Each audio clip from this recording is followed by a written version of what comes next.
Chapter 15, It's Only Rock and Roll, But I Like It, Raphael Squeak describes the atmosphere in Classroom 56.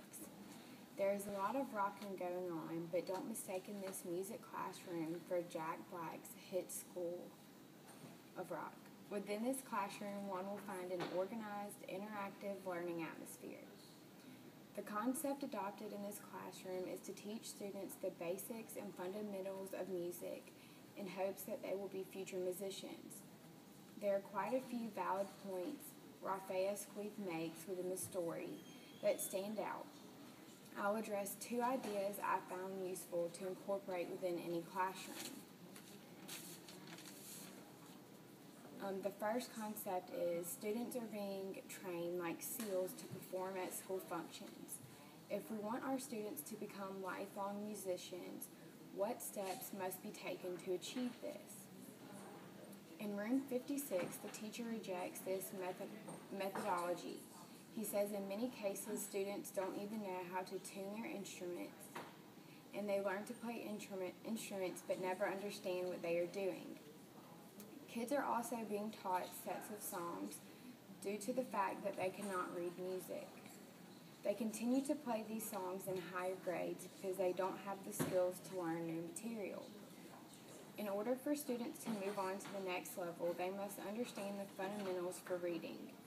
By taking the time to provide students with the fundamentals of a subject, it allows for future success and growth. Students will have the ability to become lifelong musicians by having the knowledge of all aspects of music. Concept number 2. The internet has changed our way of living. Instead of making copies, you can allow your students to listen in or email them. It is highly important that you make sure your sources are credible. Here are some tips when searching for materials that potentially can enhance one of your lessons. Hundreds of websites offer free music.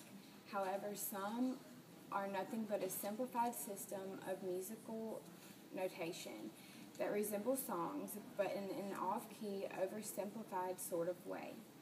So students are not truly learning the notes to the song. You need to consider a professional musician who can score or teach your students music. In doing this, your students don't sound like Green Day, they are Green Day. Make sure your sources are credible. Anyone has the ability to create their own websites. Even if you have to pay for your resources, this often ensures the authenticity. These 2 points would be useful within any classroom. Students in a reading class would not have the ability to read at a higher level if they were not taught to read in the first place. It is equally important to consider the credibility of any and all resources being incorporated into a classroom. By focusing on multiple aspects of a subject, a teacher can create a multi-dimensional learning atmosphere.